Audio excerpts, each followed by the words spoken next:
Bom, então, eu sou professor da Universidade Estadual de Feira de Santana, trabalho lá no Museu de Zoologia, atualmente sou curador da coleção de Menoptera. Então, tenho trabalhado com insetos sociais, mais especificamente com vespas e abelhas também, mas dando bastante enfoque em vespas sociais já faz mais de 10 anos.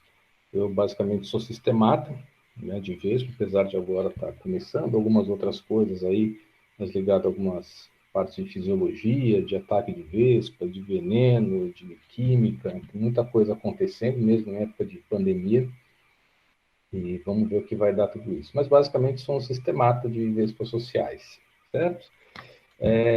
E essa palestra foi justamente relacionada a esse tipo de formação que eu tenho, né? Então, quando eu vim para a UFS, há 10 anos atrás, eu comecei a procurar um pouco sobre a fauna de vespa na região semiárida, que na verdade já era até um projeto um pouco mais antigo meu, né, de coletar vespa na região semiárida. Na época eu estava estava nos Estados Unidos ainda, né? Estava morando em São Paulo, Estados Unidos, e, e já tinha um interesse grande, porque tinha uma lacuna de dados sobre a fauna de vespa lá na região semiárida. Então, quando eu vim para a universidade aqui, foi juntar aí a fome com a vontade de comer, né? Eu comecei a realmente a buscar informações sobre essas vespas na região semiárida. Então, essa palestra é justamente isso, é um trabalho aí que a gente começou em 2010, 2011. Esses dados estão um pouco desatualizados, né? Eu acabei não atualizando eles ainda, porque tem alguns colegas aí que estão colaborando e mandando material, e a gente não conseguiu realmente, de fato, parar para ver esses dados novos, mas acredito que não tenha mudado muita coisa, não. Tudo bem? Bom, então vamos lá ver essa fauna de vespas aí da região. Aqui só para a gente ver, não sei se vocês enxergam o meu mouse, mas só para a gente fazer uma comparação entre os principais biomas, né, ou entre os biomas brasileiros. Então, a gente tem basicamente a Amazônia aqui, né, que cobre praticamente metade de todo o território brasileiro, seguido pelo Cerrado, que é essa diagonal seca aqui, que fica meio que espremida entre a Mata Atlântica, né, que é o terceiro maior bioma do Brasil, e a Amazônia, as duas florestas aqui úmidas, né, as rainforests. Então, aqui a gente tem o Cerrado no meio, a Caatinga vai ficar aqui como quarta colocada em termos de território, entre o Cerrado e a Mata Atlântica. A Mata Atlântica aqui ela pega toda essa extensão litorânea, se estendendo aqui um pouco para o interior, na região sul e sudeste, e a Caatinga ela fica espremida aqui, né, entre o Cerrado, entre a Mata Atlântica, e é um bioma bastante interessante, porque todos os outros biomas que a gente tem no Brasil, Amazônia, Cerrado, que a gente tem Pantanal, né, e até o Chaco aqui também, a gente tem um pedacinho, que não é incluído oficialmente, mas todos esses biomas eles acabam se estendendo para outros países, né? E a Caatinga é que basicamente está dentro da região semiárida, né? Eu vou tratar as duas aqui bem a grosso modo como sinônimo. Ela na verdade é um bioma tipicamente brasileiro, né? Ele fica cercado aqui sem se estender para nenhum outro país, o que é bastante interessante e cria uma fauna também bastante própria.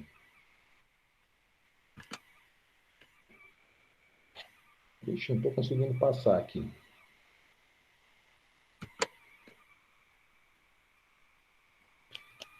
Acho que, Ontem, acho que ontem eu também não consegui. Eu tive que ir para essa tela e depois botar a apresentação. Bom, então vamos lá, vamos fazer do Tá bom, jeito que dá aqui. tudo bem.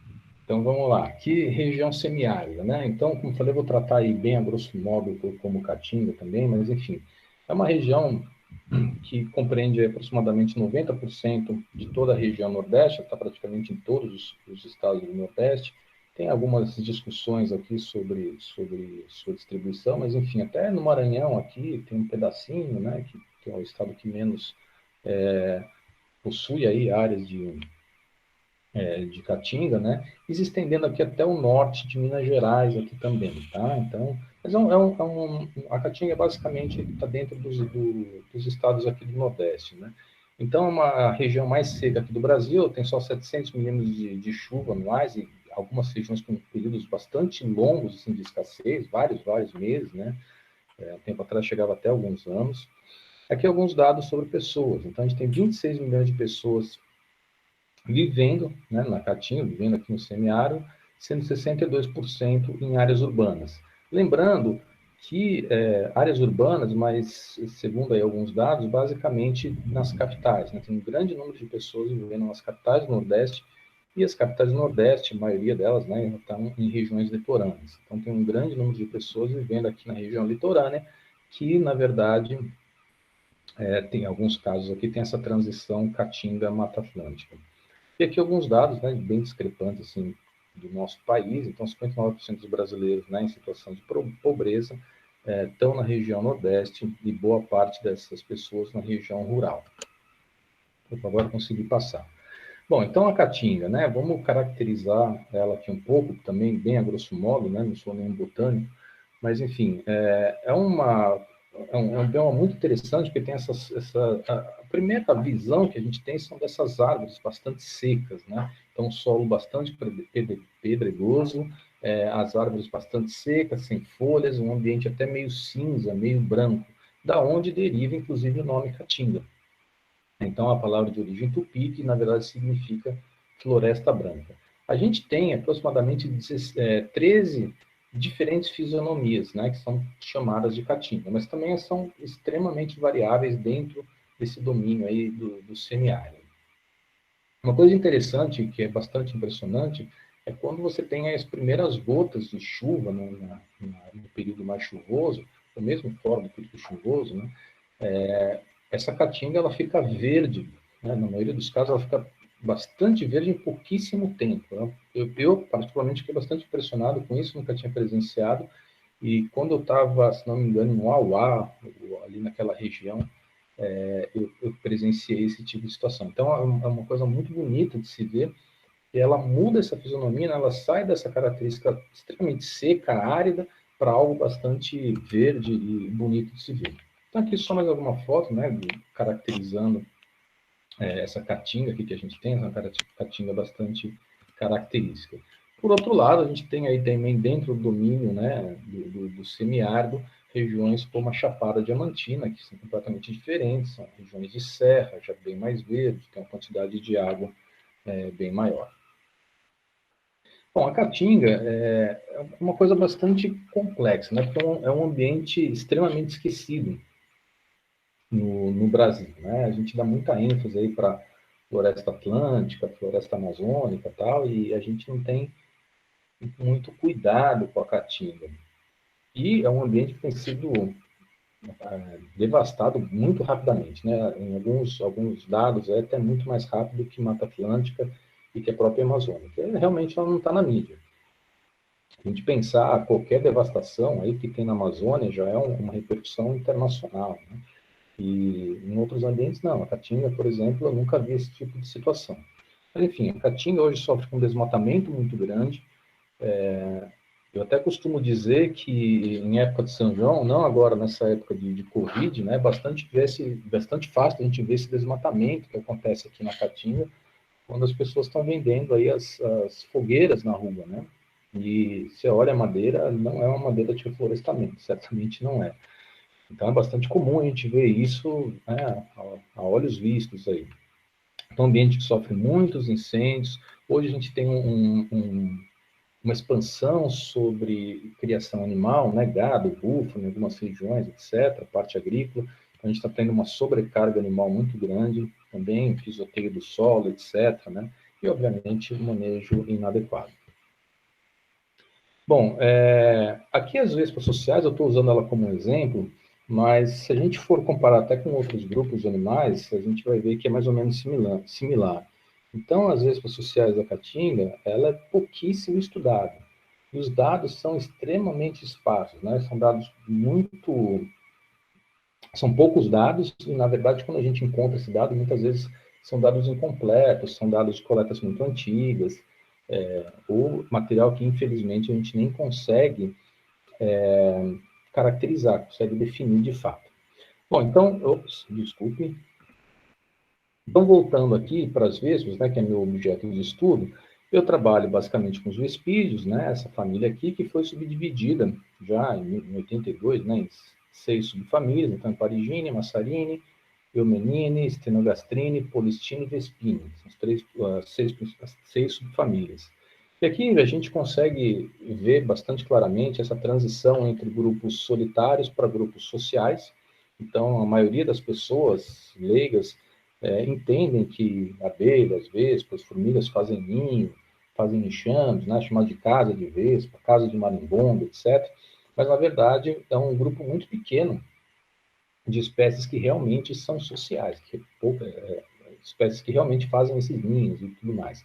A maioria das espécies que a gente tem de vespa são, ou como outros insetos sociais, né, que a gente chama, teoricamente são solitários. Então, uma formiga nem sempre é social, uma abelha nem sempre é social, uma vespa nem sempre é social. Né? Na verdade, isso é uma pequena parcela dentro dos Hymenoptera como um todo. Mas, de qualquer forma, a gente pode caracterizar aqui a eusocialidade como essa divisão de trabalho, né? Então, cuidado cooperativo com a prole e sobreposição de gerações. Tendo essas três características aqui, a gente, a grosso modo, coloca ela dentro de grupos sociais. E também existe uma grande discussão do que é social, do que é eusocial, etc. Também não vou entrar nesses detalhes. Então, dentro desses grupos sociais, aqui a gente tem dois, né, Vespine e Polistine, e eu vou trabalhar, né, o grupo que eu trabalho mais especificamente são os Polistine, que são as vespas sociais mais conhecidas aí. Então, essa é uma subfamília que tem uma grande diversidade, a gente tem aí aproximadamente 900 espécies descritas, né, na região neotropical, um grupo bastante grande. Na verdade, a gente tem duas espécies, né, de polistine que ocorrem assim, no sudoeste dos Estados Unidos, né, em Texas, Arizona, mas a grande maioria realmente é do México para baixo, né, do norte do México até o sul da Argentina. E a gente subdivide esse grupo aqui em três tribos, né? Então, os polistine, os miscocitarini e os epiponini. Então, os epiponini talvez sejam, os polistine e os epiponini talvez sejam os grupos mais comuns, que a gente consegue ver aí nas casas da gente, né? Muitas vezes a gente tem aí um enxame de vespa na casa, os marimbondos, talvez são as espécies que a gente encontre mais facilmente a olho nu. Então, aqui só para a gente caracterizar algumas poucas delas, então a gente tem aqui os polistine, né, representado por um único gênero, poliste. Esse aqui é popularmente conhecido como marimbondo, né? Então, até a gente tem três nomes populares dessas vespas aqui no Brasil, que é marimbondo, caba e vespa, se não me engano. Marimbondo, caba, eu acho que são essas aí, né? Caba é muito usado na região norte. Mas, enfim, então esses são grupos cosmopolitas, né? São grupos que têm aí mais de 226 espécies, tem mais de 230, a gente descreveu mais algumas recentemente. Tive até um aluno que fez um trabalho muito bom com os polícias aqui na filogenia, esses grupos tropicais. E a gente tem mais ou menos 38 espécies que ocorrem no Brasil, né? São predadores vorazes, esses bichos. E essa, como eu falei, muitas vezes a gente encontra aí em casa, são aqueles marimbondos meio vermelhado, grande, né? Os miscocíteros são um grupo também de espécies bastante comuns aqui no Brasil, geralmente são espécies um pouco menores, mais amarelinhas aqui, mais ou menos 116 espécies no Brasil, e também ocorre aí basicamente nas Américas, só no sudoeste do Canadá até a Argentina. E os grupos que a gente encontra mais facilmente por aí, que são os mais também devastados, né? As pessoas tacam fogo aí nos ninhos e tudo mais, são os epiponini. Esses são os grupos que eu tenho trabalhado mais, de fato. Então, esses são grupos que têm ninhos mais populosos, né? Se a gente pensar nos outros dois, em Miscocítaros e Polísteres, os ninhos não são tão populosos assim. Aqui a gente encontra, dentro de Epiponine, até ninhos com pouquíssimas espécies, aí, algumas dezenas de espécies, até ninhos com milhares de espécies. Né? Então, é uma coisa bastante variada. Então, esses ninhos geralmente estão mais visíveis, consequentemente, é mais fácil da gente encontrar e mais fácil da gente destruir. Né? Então, esse é um grupo que ocorre aí desde o sudoeste dos Estados Unidos, né, até a Argentina, e são os grupos que eu tenho trabalhado mais especificamente. Então, aqui só para mostrar alguns tipos de ninho, né, eles têm uma arquitetura de ninho muito interessante, inclusive, muitos desses ninhos aqui, de vespa, só fazendo um paralelo com outras áreas, têm sido utilizados aí como modelos para arquitetura.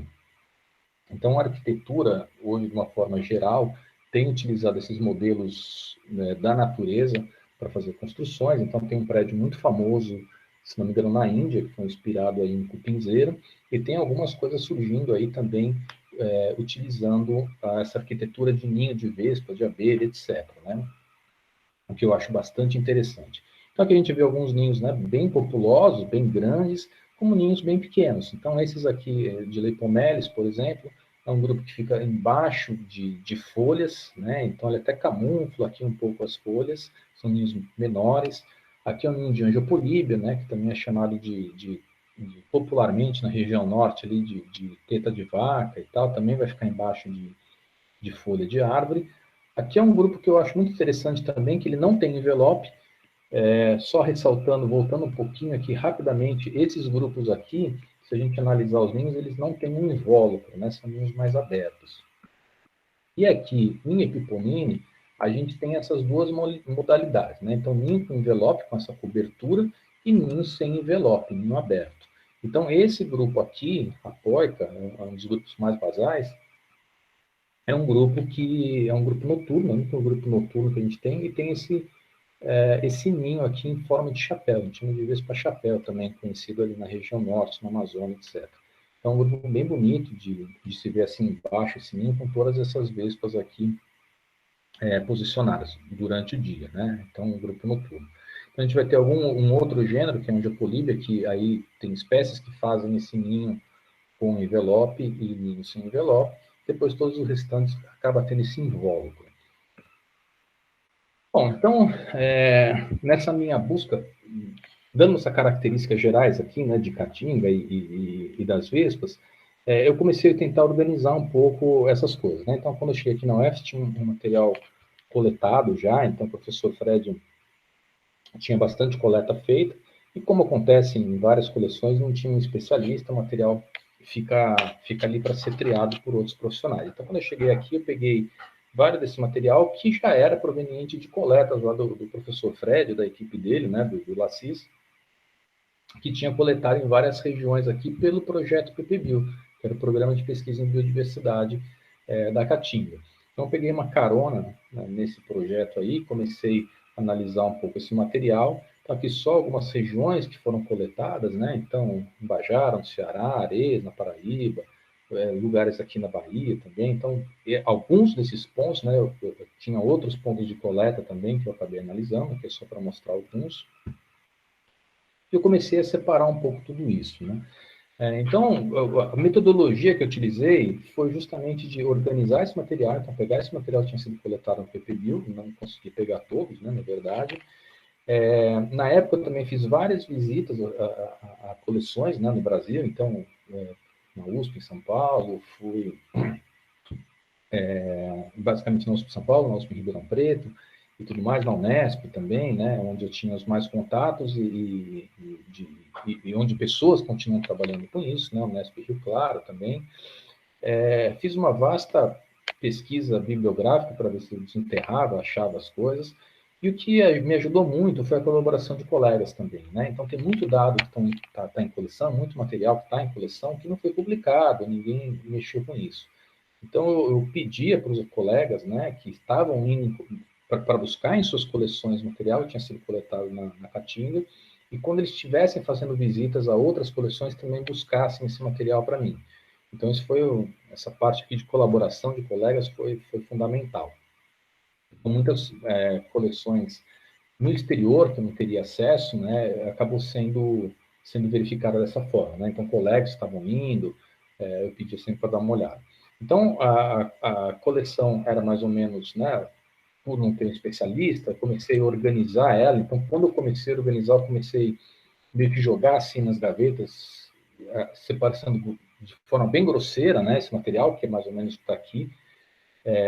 Depois eu comecei realmente a organizar, então que minha sala estava extremamente bagunçada nessa época, esse material de coleta que a gente estava fazendo, material chegando para identificar, né, material que eu estava conseguindo de empréstimo, então estava bem maluco essa fase aqui, mas no final eu comecei a organizar, né, então as gavetas começaram a ficar mais organizadas, comecei a separar o que era social, o que não era social, etc. Então, aqui já é uma fase posterior, uma fase mais organizada aí da coleção, principalmente do grupo que eu trabalho, tá? Os grupos de Polistinho. e depois a coleção como um todo, né? Então, como eu falei, esses dados aqui estão desatualizados. Essa era a coleção que a gente tinha ali de insetos no geral, né? Que é curada pelo professor Fred. E hoje também já está mudado isso, né? Já tem uns equipamentos novos, alguns armários mais novos aí, de armários compactadores de ferro e tal, que certamente vai dar uma vida mais longa aí para nossas coleções. Mas, enfim, de uma forma geral, ficou muito melhor o material, né? Então, aqui é só para a gente... Eu tirei foto de outros grupos também lá da coleção, que é curado pelo professor Fred, né? Colaborando com os alunos dele de pós-graduação. Então, a coleção, hoje, uma coleção que está se tornando, e já é uma referência aqui no Nordeste, certamente, uma coleção bastante procurada, e o professor Fred tem um papel fundamental nisso aí. Então, aqui todo o material dele, né, que é curado, aqui alguns meus. Bom, então, usando aquela metodologia que eu falei, né, de buscar material em coleção, de pesquisar bibliografia de colega, etc., tal, eu comecei a pegar alguns mapas, né, isso aqui foi até um retrato, mais ou menos, do que tinha na época da minha sala, porque eu peguei esses mapas aqui de IBGE, imprimia, colocava e ia colocando alfinete onde eu encontrava registro de vez, porque eu acabava visualizando isso de uma forma melhor, né, para montar esses dados. Então, eu tive um problema também, vou comentar aqui sobre nessa parte metodológica, que muitas vezes a gente não conseguia ter uma localização precisa de onde esse animal tinha sido coletado. Então, isso também era problemático. Então, por exemplo, vou dar um exemplo nosso aqui, né? Então, Feira de Santana. Feira de Santana é uma área meio de transição. Se você vai um pouquinho para os lados ali, você já começa a pegar um pouquinho de Mata Atlântica, indo para Salvador e tal, indo um pouquinho mais para o lado aqui do sertão, né, do interior, já começa a ficar mais caatinga. Então, é uma área que está meio na transição.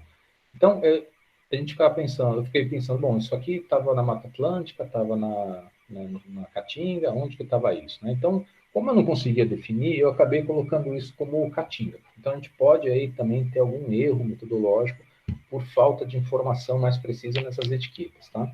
Então, aqui, como eu falei, eu fui pegando esses espécimes das coleções e tal, literatura, e plotando aqui no mapa, né? Então, colocando esses alfinetezinhos aqui, eu cheguei nessa configuração aqui da Bahia.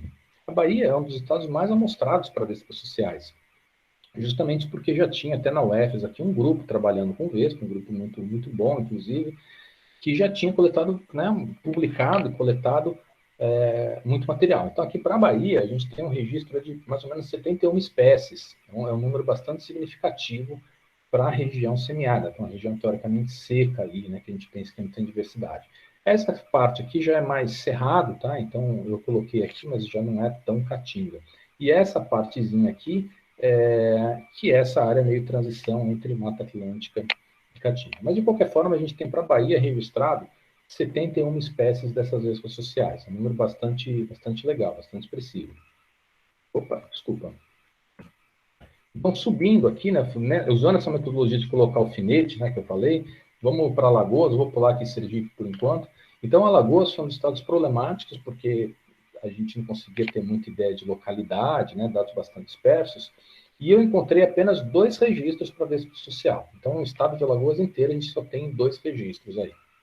Vamos subindo, né? Então, Pernambuco foi o mesmo problema, né? A gente tem dados bem esparsos, sem uma definição muito grande, sem uma precisão muito grande. Mas, enfim, aqui eu achei mais ou menos 15 espécies, né? 15 espécies registradas para Pernambuco. Acho que eu tenho 40 minutos só, né? Vamos lá, vai dar tempo.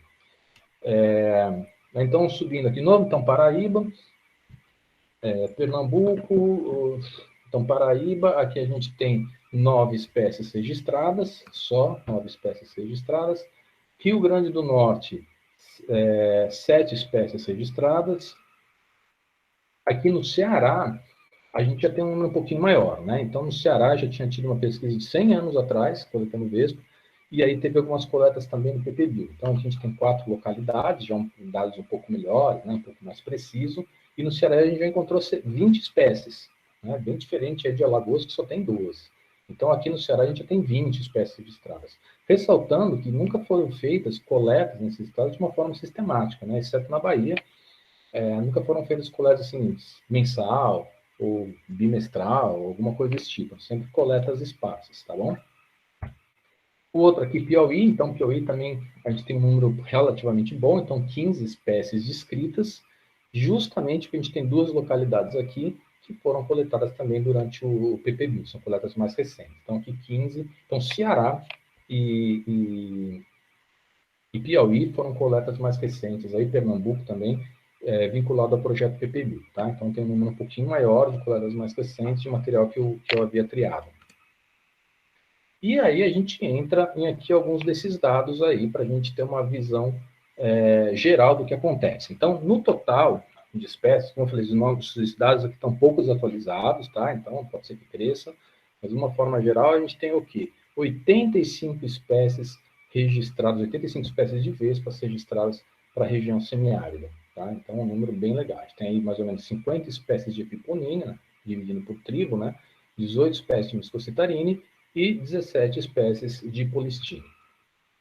Aqui eu fiz um gráfico, só para exemplificar aqueles números, né? Então, Bahia, 71 espécies, aí, Alagoas, a gente tem 2 espécies apenas, Pernambuco, 15, Ceará, 20, Rio Grande do Norte, 7, Paraíba, 9, Piauí, 15. Então, lembrando que Ceará e Piauí foram coletas recentes ali no PPBio. E uma coisa inacreditável é que Sergipe não tem registro nenhum. Né? Não tem vespas sociais registradas no estado de Sergipe. Eu sei que tem, porque eu já fui em banca lá, eu já vi os ninhos ali na universidade, já vi em coleções, algumas coleções e tal, mas por essa indefinição de não saber exatamente o que tem sido coletado, eu acabei não incluindo esses dados. Então, é um estado que praticamente Sergipe não tem registro de vespa, uma coisa bastante preocupante. Então, aqui só para separar por tribos, né? Essas tribos, então, Bahia, como foi o estado mais amostrado, a gente tem as 3 tribos representadas, então aqui em azul, Epiponine, em amarelo, Polistine e em vermelho, Miscocetarine. Alagoas, a gente só tem Epiponine e Polistine, não tem registro para Miscocetarine. Pernambuco, a gente tem as 3 tribos. Ceará, coleta recente, as 3 tribos. Sempre a gente vê aqui Epiponine como o maior número de espécies, isso é normal, que como eu falei, é um bicho que forrageia mais, é mais fácil a gente encontrar, fazem ninhos maiores, então a probabilidade de a gente encontrar essas espécies são maiores, né? Então sempre a gente vê nos levantamentos o Epiponine liderando. Rio Grande do Norte, então a gente também não tem registro de Miscocetarine, Paraíba também sem registro de Miscocetarine, e Piauí a gente só tem Epiponine. Sergipe, zero. Nenhum dado para Sergipe. Então, boa parte desses dados já foram publicados, principalmente aqui, né, em alguns livros aí dos artrópodes semiáridos, né, publicados aí pelo PPBio, conhecendo os artrópodes semiáridos. Então, vocês podem encontrar boa parte desses dados aí nesses livros, com algumas pequenas modificações, mas, de certa forma, isso conseguiu ser vinculado para a divulgação, e isso é bem importante, né? Bom, outra coisa que pode ser feita de pesquisa é esse catálogo taxonômico da fauna do Brasil. Eu também participo desse catálogo aqui. É um catálogo bem interessante. Você pode colocar o nome popular aqui, autor, pode pesquisar por espécie, e a gente vai ter a localização e a distribuição dessas espécies. Outro dado importante são os grupos do GBIF. Tem várias plataformas, né? Mas o GBIF, que é um projeto também Global Biodiversity Inventory, é bem legal essa plataforma, eu gosto bastante, acho que esse catálogo aqui vai muito ao encontro aí do BIF, que também tem mais ou menos essa proposta de colocar os dados online, de distribuição, onde estão depositados, em coleção, qual coleção, a quantidade, onde foi coletado, quem coletou, etc. São informações muito boas, muito importantes para a gente, principalmente que trabalha com taxonomia, tá? Então pode ser consultado lá também. Na outra palestra que eu dei, eu não quis, né, repetir aqui, mas na outra palestra que eu dei de taxonomia, eu incluo todas essas plataformas, então está online ainda no YouTube. Se alguém se interessar, pode buscar lá essa palestra e vocês vão ver várias dessas plataformas para consulta. Ou também pode escrever para mim, sem problema nenhum. Tá? E aí vamos ver por que a gente tem esses problemas, né? Esses problemas de não ter nada de coleta. Fiz algumas considerações aqui sobre esse problema de falta de conhecimento da nossa biodiversidade aqui do semiárido. Então, vou falar mais especificamente de vespa, mas pelo que eu vi aí, obviamente não sou especialista em outros grupos, acontece com outros grupos também, tá? Então, o Duque foi um pesquisador muito famoso, inclusive, ele trabalhou com vespas, e botânico, foi um botânico muito famoso. Inclusive, em Manaus, tem uma reserva, ele trabalhou muito na região amazônica, né, chamava Adolfo Duque, tem uma reserva em nome dele, né, Reserva Duque, que faz parte hoje do INPA. Então, enquanto ele trabalhava com Vespa, ele é uma referência muito legal para a gente que trabalha com Vespa, ele escreveu algumas coisas sobre o semiárido quando ele veio coletar aqui. E aí a gente já começa a ter uma ideia de como as pessoas tinham e ainda têm uma visão errada sobre esses ambientes um pouco mais secos, ambientes mais áridos, né, mais desérticos e tal, de que não poderia ter nenhuma diversidade. Então, vou só fazer alguns comentários aqui de um artigo que ele publicou em 1907, e aí ele escreve uns negócios interessantes aqui. Isso aqui eu traduzi, tá? Se não me engano, foi publicado em francês, não me lembro. Ele fala o seguinte, olha, nenhuma parte do vasto território da República do Brasil é menos conhecida sobre a fauna de insetos como os estados em toda a costa do Nordeste, do Maranhão e a Bahia. Olha, veja bem que ele está falando isso em 1907, né? Mais de 100 anos atrás. Aí ele fala dos coletores, que coletam mais no Rio Grande do Sul, na Amazônia, tal, aquela coisa toda, né? E aí aqui ele continua, olha. Assim, nosso conhecimento da fauna dos estados do Nordeste, onde a natureza é muito mais pobre, já começa aí, né? Onde a natureza é muito mais pobre, e onde a dificuldade de todos os tipos para o coletor é muito maior do que a Amazônia no Sul, manteve-se quase estacionada depois de um século. Gente, ele falou isso em 1907, né? Então está falando que depois de um século, o conhecimento sobre a fauna de insetos na região semiárida está completamente estacionado. A gente passou mais de 100 anos, eu estou mostrando que a coisa ainda está estacionada, né? Então vamos lá, vamos continuar com o Duque. Duque, em 1918, ele coletou no Ceará. Então ele fez um trabalhinho lá com o Vespa Social, com abelha e tal, né? Então aqui ele publicou em português, eu até mantive assim, na íntegra o português, né? Tem teoricamente vários erros aqui, na verdade não é erro, é um português da época, né? De 100 anos atrás. E aí ele escreve mais coisas aqui que justificam esse problema da gente não ter coleta até hoje, né? Então ele fala o seguinte, olha, os estados do Ceará, sendo a região seca do Nordeste do Brasil, encontra-se no meio de uma fauna de vespas excessivamente pobre, as primeiras espécies meridionais. Esta região seca, no meio norte, com a sua fauna rica em outras famílias de himenópteros, caracteriza-se quanto às vespas sociais só negativamente. Pô, coitada das vespas, né? Só negativamente pela ausência de muitas espécies frequentes em todo o resto do país, o que é uma coisa bastante óbvia, né? É um ambiente diferente, então, obviamente, você não vai encontrar na Caatinga as espécies que você encontra na Amazônia, claro. Mas, enfim, vamos em frente. Então, nas serras úmidas, o número de espécies é maior do que nas adultas planícies sertanejas. Mas o acréscimo é devido às espécies espalhadas por todas as regiões de mata, do sul ao norte do país. Beleza. Olha que interessante aqui, hein? Também destaquei. Nada sabemos ainda sobre a fauna dos estados do Rio Grande do Norte, Paraíba, Pernambuco, Alagoas e Sergipe. Interessante, né? Eu mostrei que Sergipe também, até depois de 100 anos, a gente não tem dado nenhum. Rio Grande do Norte, acho que 7, Paraíba, acho que 9, e assim por diante, né? E só podemos supô-la, olha que legal agora, né? E só podemos supô-la uma continuação da fauna da Bahia, provavelmente ainda empobrecida pela ausência das espécies ligadas ao clima mais úmido. Putz, perfeito. Se a gente conseguisse realmente fazer um levantamento legal nesses outros estados, aqui Rio Grande do Norte, Paraíba, Pernambuco e tal, e a previsão do Duque tiver certa, né, que provavelmente ainda é uma fauna empobrecida, né, uma fauna da Bahia provavelmente ainda empobrecida, pô, a gente está feito, porque na Bahia a gente tem 71 espécies registradas.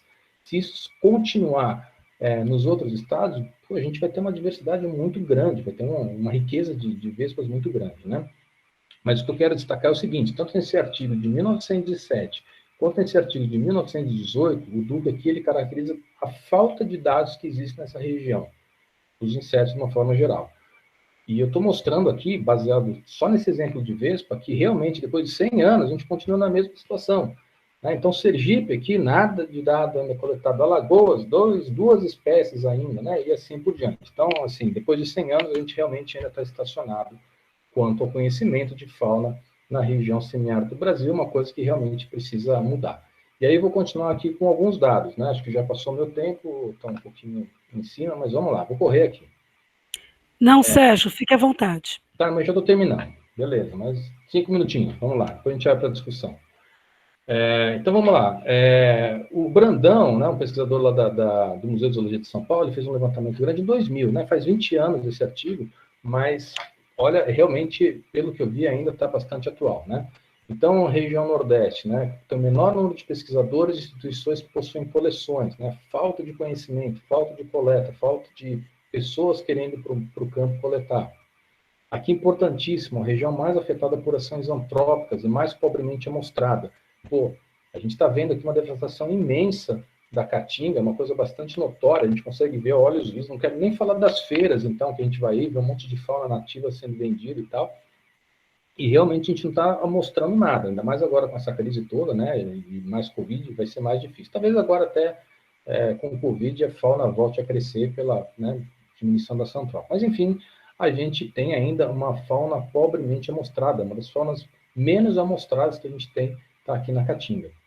Olha aqui, representa aproximadamente, aqui um outro dado, 2006, tá? 5% das publicações em taxonomia, é muito pouco. E aqui a gente também, infelizmente, a gente tem poucos cursos de pós-graduação que muitas vezes acabam impulsionando esse tipo de pesquisa de diversidade. Então, é uma coisa que a gente precisaria realmente crescer. A gente tem aqui na UFSM, mas se a gente for aí bastante no interior e tal, ainda tem poucos cursos de pós-graduação que dão um upgrade, dão uma ênfase legal aí para a pesquisa desse tipo, né? Então, aqui, não vou falar de vespas sociais agora, mas é só fazer uma propaganda aqui também de um projeto, para a gente ter uma ideia do que a gente pode encontrar, né? Então, tem um projeto chama Hymenoptera parasitoides, né? Que é um projeto do INCT, com a FAPESP, Ministério da Ciência e Tecnologia e tal, tem mais de 60 pesquisadores envolvidos, e eu estou participando, fiz algumas colegas aqui participando desse projeto, né? De Hymenoptera parasitoides. Não, deixar bem claro que não é social, tá? Não são vespas sociais, são vespas parasitoides. Então, a gente pode até fazer uma outra palestra um pouco desses bichos aqui. Não é exatamente o que eu trabalho, mas também estou me enfiando aí. Então, aqui a gente fez o seguinte, fez um levantamento, também está aqui naquele livro, o pessoal da Universidade Federal de São Carlos, que é a base desse projeto, né? Então, nessa troca de material, né, e tudo mais, eles fizeram também uma compilação, e olha que interessante, né? Então, dessas coletas realizadas no semiárido, muito material estava em coleção, material para ser triado, né? A gente separou essas duas famílias aqui, então, Bracônides e Pneumônides. Então, em Bracônides, a gente encontrou 1.549 espécimes, 21 subfamílias e 83 gêneros. Desses 83 gêneros, 62 foram novos registros aqui para a região. 62 novos registros, é um número extremamente expressivo. Para a Echinopmonid, a gente tem 1.159 espécies coletadas, 15 subfamílias, dessas 15, 8 novos registros, e 17 gêneros coletados, sendo 14 novos registros. Então, aqui a gente já tem uma ideia da falta de dados que a gente tem, e aqui a gente consegue, né, com um pouco de trabalho, com uma equipe, e também bem pouco dinheiro, porque trabalho de taxonomia não é um trabalho extremamente oneroso, né, esse trabalho de levantamento, então com pouco dinheiro a gente consegue fazer muita coisa, mas a gente tem uma ideia da quantidade de coisa que é desconhecida. E agora eu fico me perguntando, né, como eu queria conhecer mais os grupos de Quinomônide. Imagine esses 62 novos registros aqui desses gêneros, ou desses 14 novos registros aqui de Quinomônide, quanto de espécie nova que não deve ter, né? Então, tem muita coisa ainda para ser feita. Vamos lá.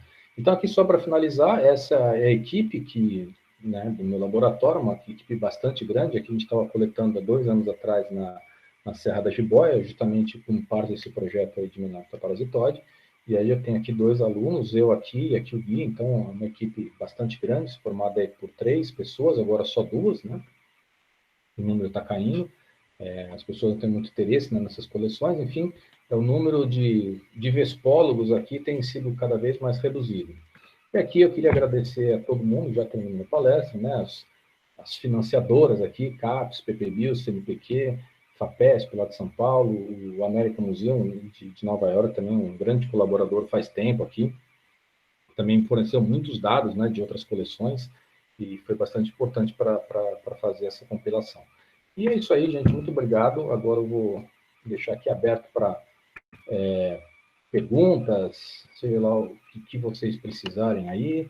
Agora eu fico à disposição, tudo bem? Sérgio, por favor, você interrompa a apresentação. Mas a gente, de qualquer forma, não vai ver sua carinha aqui, né?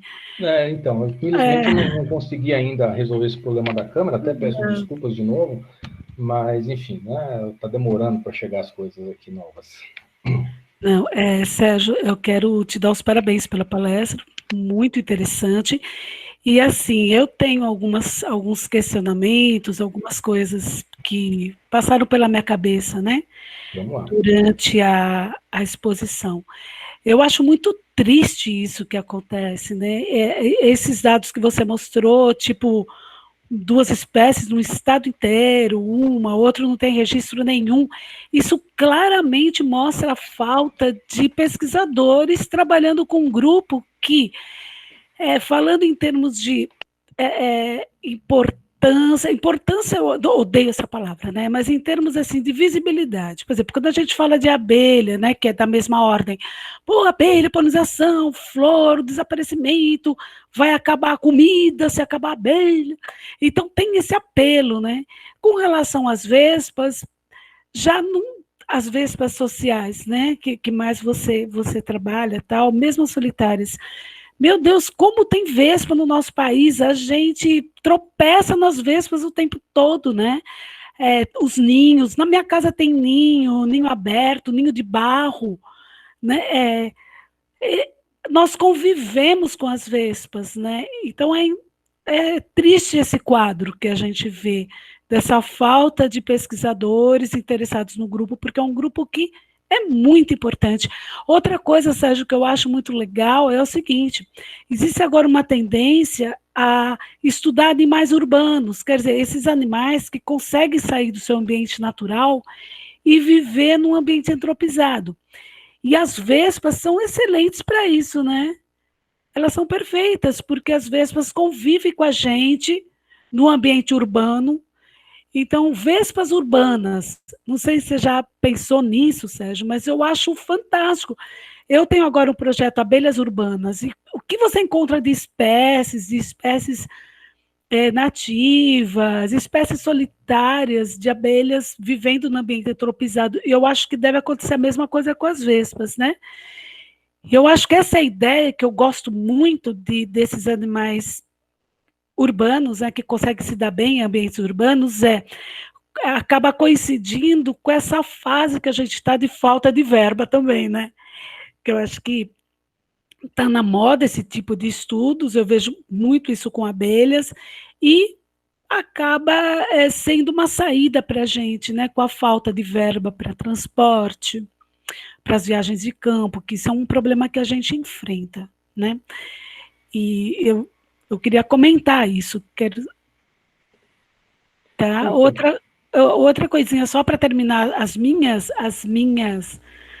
explanações, aí depois você comenta todas elas. Os parasitoides, né? Que legal que você está trabalhando com esse grupo agora e você já tem um número de espécies aí interessantes. E parasitoides já não é como o restante do grupo, né, de vespas, porque os parasitoides a gente quase não vê, né? Eles já são mais escondidos, eles não é comum ver os parasitoides, né? Você tem que ter uma técnica aí para coletar também, que eles são bem mais pouco visíveis, né? E eu vejo esse número grande de vespas na Bahia, porque você está na Bahia, né?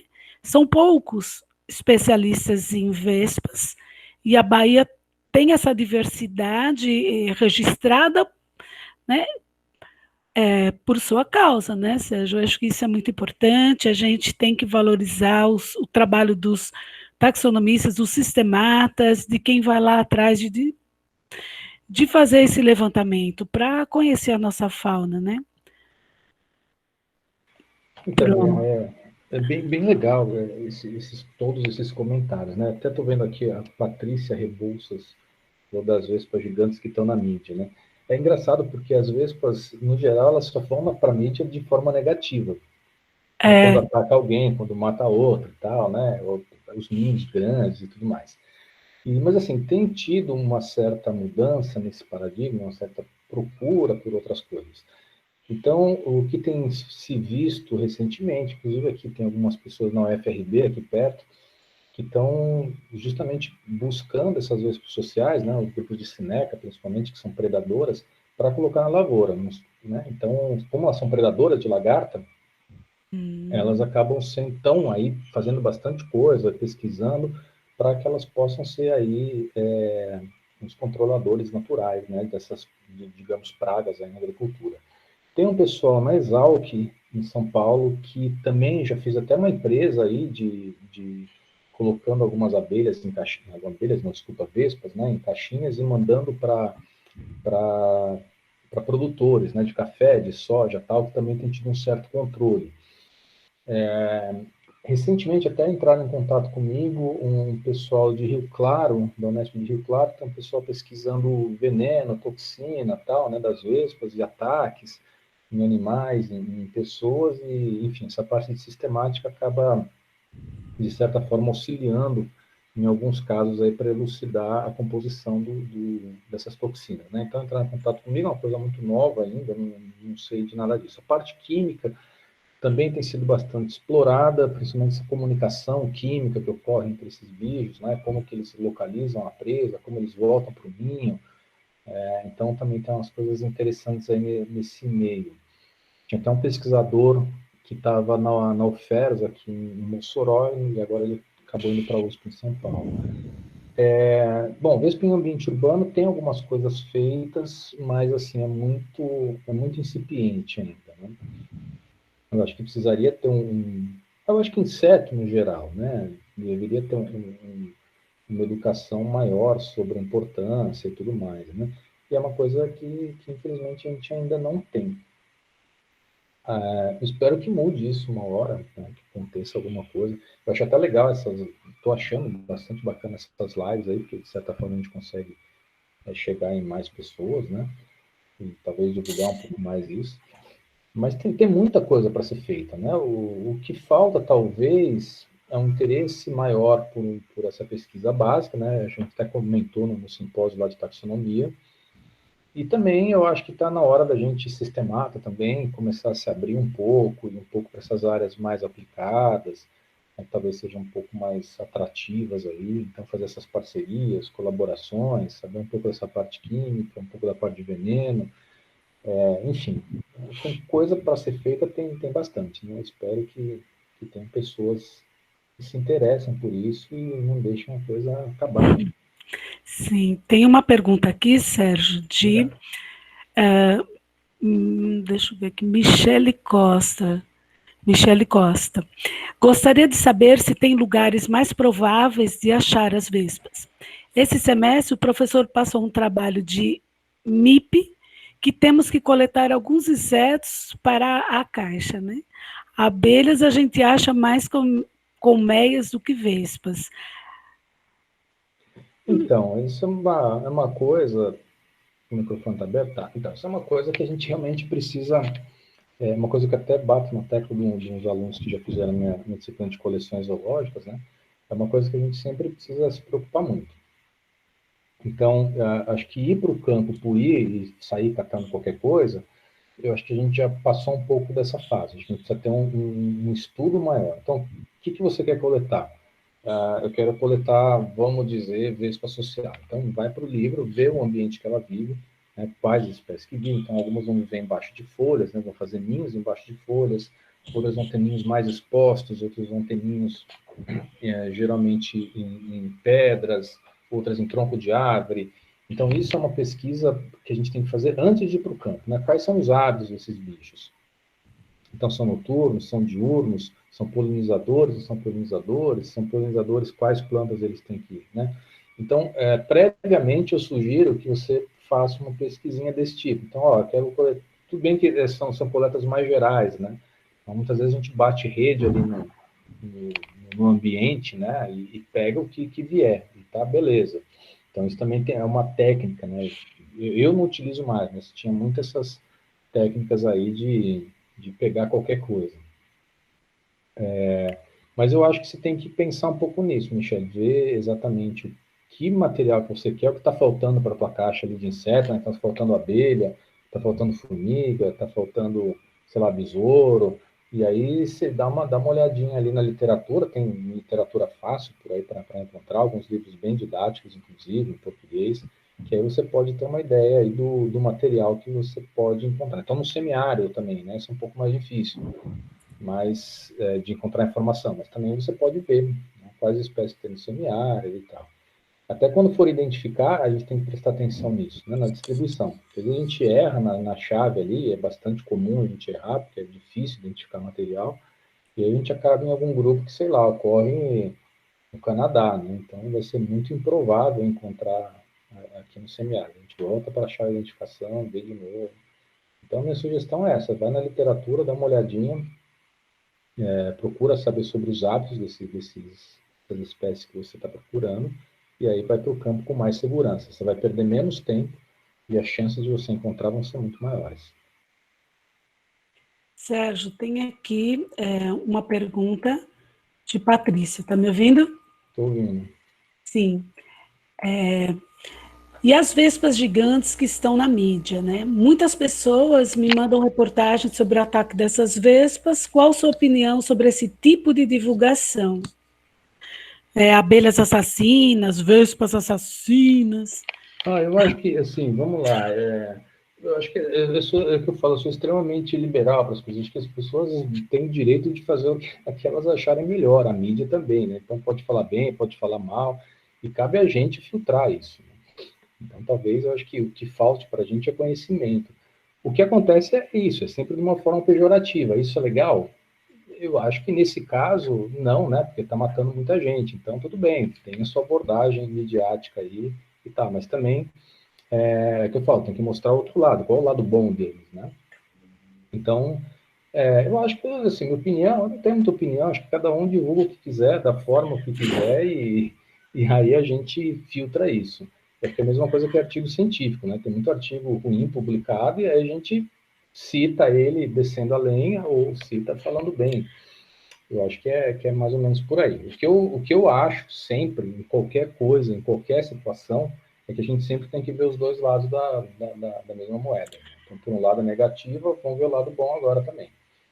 Sérgio, mas eu acho assim, por exemplo, sai no Jornal Nacional a notícia sobre as vespas assassinas, né? Então, o público que o Jornal Nacional atinge é muito grande comparado a quantas dessas pessoas que estão recebendo essa informação.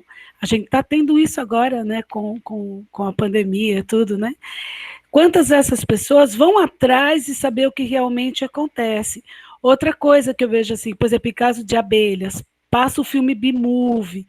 Então todo mundo vê a abelhinha como a coisa mais linda do mundo. Lógico que a abelha é mais linda do mundo, lógico que ela trabalha aí na polinização, é maravilhoso, mas nós temos que ter muito cuidado com enxames, com, com uma colmeia, uma colônia se instala na sua casa. Então, não dá para ver a abelhinha como aquela coisinha bonitinha do filme, né? Inclusive na UFES elas chegaram a matar 2 cavalos lá, umas abelhas que acho que crianças atiraram pedra e tal, e o negócio foi meio sério.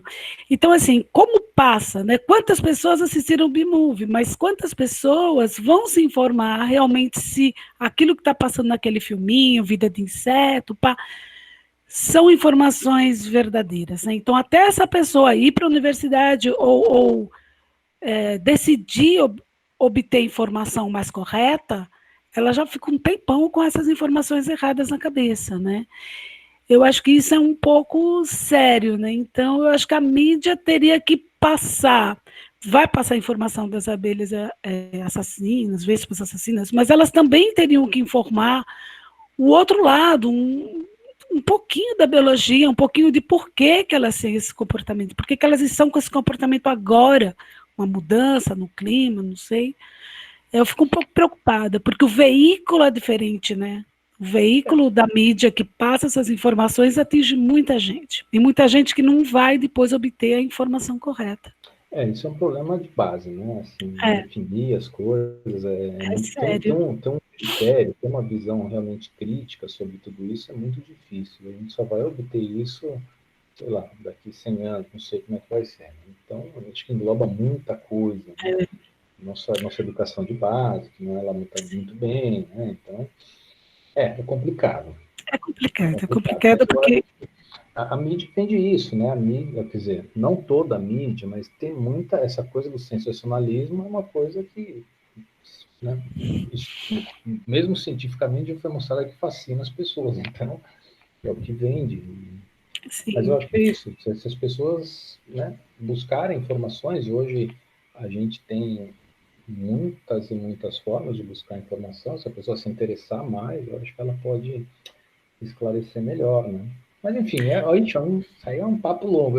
O problema é o seguinte, é como eu falo, né? O negócio da Amazônia, que eu falei na palestra. Você pega qualquer devastação na Amazônia, tal, nossa, já está na mídia, já vem o Greenpeace, isso, aquilo, tal, nossa, é doação, é briga, não sei o quê, já viram uma briga entre países e tal. E quando ninguém vê falar nada da Caatinga, né? Isso é né, uma cara? coisa Diga cerrado, né? Que está sendo consumido pela soja. errada, né? Cerrado até que tem mais ainda um pouco, né? Já está um pouquinho melhor, mas assim, a Caatinga é uma coisa, uma Mata Atlântica também, né? Pantanal e tal, são coisas mais internacionais, assim. Mas esses ambientes áridos, de uma forma geral, no mundo isso, né? Sempre teve, e até agora tem essa visão de que ele é pobre em diversidade, que não presta para nada e tal, que é difícil fazer agricultura, isso, aquilo, né? Então, também é uma coisa que precisaria ser mudada, né? As pessoas deveriam divulgar o lado bom, né? Pesquisar mais, assim, com pouca pesquisa a gente está vendo o tanto de riqueza que a gente tem, de espécies, Sim, mas claro, muitas vezes não vai ser comparado com, sei lá, a floresta de Bornéu, floresta da Amazônia, tudo bem, Costa Rica, óbvio, mas não é por isso que vai ter menos importância, né? Então, acho que é sim. tudo uma coisa de saber buscar informação e tentar dar ênfase nessas coisas. Não sei como é que a gente vai mudar um pouco esse cenário, talvez fazendo educação aqui mesmo, né? Então, uma coisa que eu achava muito positiva do Fred e da equipe, quando eles iam coletar nos lugares do PPBio, muitas vezes eles davam uma palestra tal, né, para a população, mostrando o que era feito, o que não era feito. Eu acho que isso é fundamental. Muitas vezes a gente tem a gente acaba se colocando assim num pedestal muito grande de universidade, disso, daquilo, mas a gente precisa fazer com que essa informação chegue de uma forma clara para as pessoas, né? E obviamente a universidade ser aberta. Eu acho que a universidade é muito fechada, de uma forma geral, assim, Exatamente, Sérgio. muito engessada. Até a própria forma de ensino, eu acho que é engessada, eu acho que a abertura para a comunidade, apesar de ter, obviamente, eu acho que ainda é um pouco engessada. Então, acho que a gente tem uma coisa demais para mudar aí. Sim, a gente fez um trabalho de levantamento de insetos na Serra da Jiboia e o Heraldo fazia parte dessa equipe. E o Heraldo é um etnobiólogo e Uhum. ele dá muita importância dessa interação com a comunidade. Foi uma experiência muito bacana, porque todas as viagens de coleta que nós fazíamos era dada uma palestra no o centro comunitário, né, de Pedra Branca, lá da Serra da Jiboia, e essa integração, nós ficamos um ano lá, e essa integração com a população foi perfeita, foi maravilhosa, porque foi o que a presidente lá da associação falou. Eles lá na Serra da Jiboia vêm caminhões subindo na serra e descendo cheio de coisas. E eles não sabem o que esse caminhão entrava lá, pegava as coisas, saía, não sabe o que eles pegavam, por que eles pegavam, o que estava acontecendo. E, inclusive, com essa integração, eles se sentiram mais seguros, porque a gente trocava informação com eles. Então, eles perceberam que eles sabiam muito da área. Então, eles sabiam muito dos insetos da área. E a gente fez uma vivência no fim dos 3 dias com as crianças da escola. Gente, isso foi legal demais, foi muito enriquecedor para a gente. Então é muito ruim o pesquisador vai para o campo, chega lá, coleta, vai embora, e a comunidade, as pessoas do lugar ficam olhando, falando, o que eles estão fazendo aqui, né? Tá, eles estão na área que a gente vive, estão coletando o quê, para quê, como. Então a gente tem que colocar um etnobiólogo na equipe, para que a gente possa aprender a interagir com a comunidade, né? Você falou certo, o pesquisador ele fica ali fechado na universidade, né? E acaba às vezes negligenciando essa parte, né, da integração com a comunidade local. Isso é muito legal, viu, Sérgio? Essa iniciativa de Fred foi muito bacana também. Eu acho que Eu gosto muito desse tipo de atitude. É muito bacana. Tem uma pergunta aqui, Sérgio. Você quer comentar? não, eu acho que é isso, acho que é fundamental que a gente tenha essa interação, né? É E assim, muito como que a gente vai mudar, eu importante. não sei, mas assim, eu lembro quando eu estava fora e tal, né, eu participei de umas reuniões e tal, e, por exemplo, iam fazer exposição de tal coisa. Então, eles chamavam, eles lá chamavam um biólogo, chamavam um agrônomo, chamavam um artista plástico, chamavam um psicólogo e tal, né, claro, tinha uma estrutura muito diferente. E eu até falo hoje, até muitos dos meus alunos, a gente está vivendo num mundo, agora acho que mais do que nunca, extremamente globalizado, né, e cada vez mais a gente precisa sair dessa caixinha, né? Então, hoje, você pega grandes empresas ou corporações ou instituições de pesquisa, qualquer coisa desse tipo, principalmente fora do país, você tem lá, não sei, um veterinário trabalhando com um engenheiro, trabalhando com um agrônomo, trabalhando com um biólogo, trabalhando com um distribuidor de empresa, e a gente precisa começar, se a gente quiser, né, obviamente está aí na ponta, a gente precisa começar a aprender a interagir com essas coisas, porque eu penso muito que essa coisa, principalmente da minha época, que a gente estudava uma coisa, um bicho e tal, e entrava na universidade e ficava até o fim da vida para se aposentar, hoje não tem mais, né? Eu acho que não tem mais esse tipo de espaço. A gente precisa realmente expandir isso. Para a gente é um pouco mais Sim, difícil, que é mais velho, mas para o pessoal novo, eu acho que sim. E essa interação é fundamental.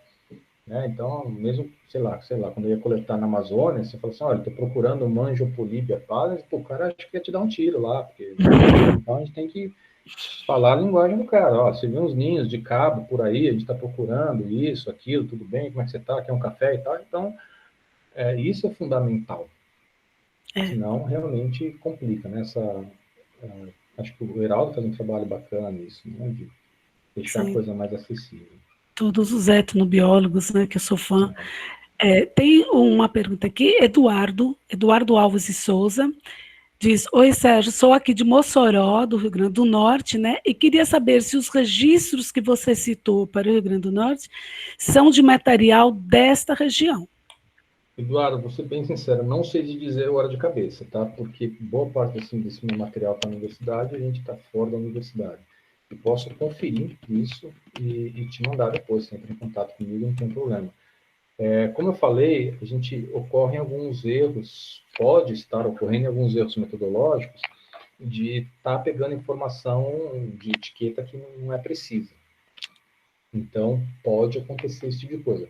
O material mais antigo, por exemplo, tem a citação do seguinte, sei lá, Bahia, nossa, onde na Bahia, né? Então, dependendo ali da época, da caligrafia, da pessoa que coletou, a gente consegue aí traçar um histórico e falar, olha, provavelmente ele coletou, vamos dizer, em Salvador. Né? Então, a própria caligrafia da pessoa auxilia muito a gente em coleções, né? Outra coisa que a gente tem que pensar estados do Brasil ou províncias que sumiram, né, desapareceram ou mudaram.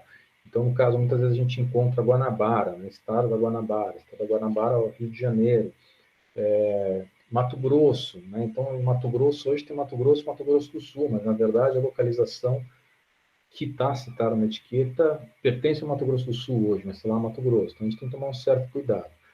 Do teu caso, realmente eu não sei te dizer. Eu preciso pesquisar, como ele pode entrar em contato comigo depois, eu vejo.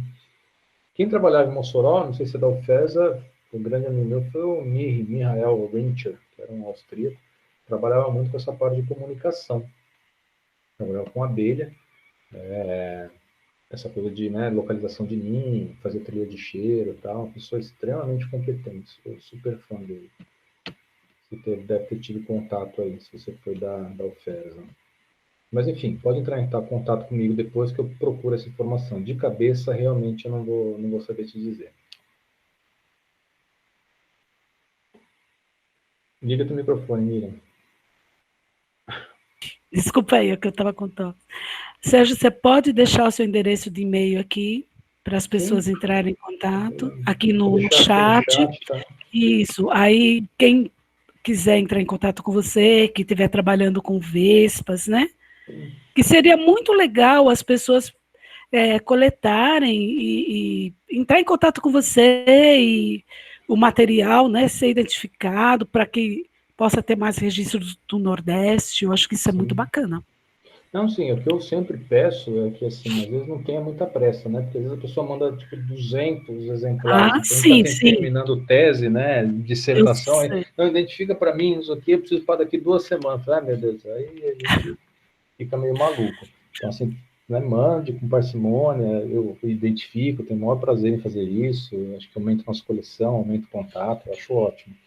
Mas, assim, cuidado para não mandar 1.000 exemplares para identificar em uma semana, porque ainda mais agora é impossível.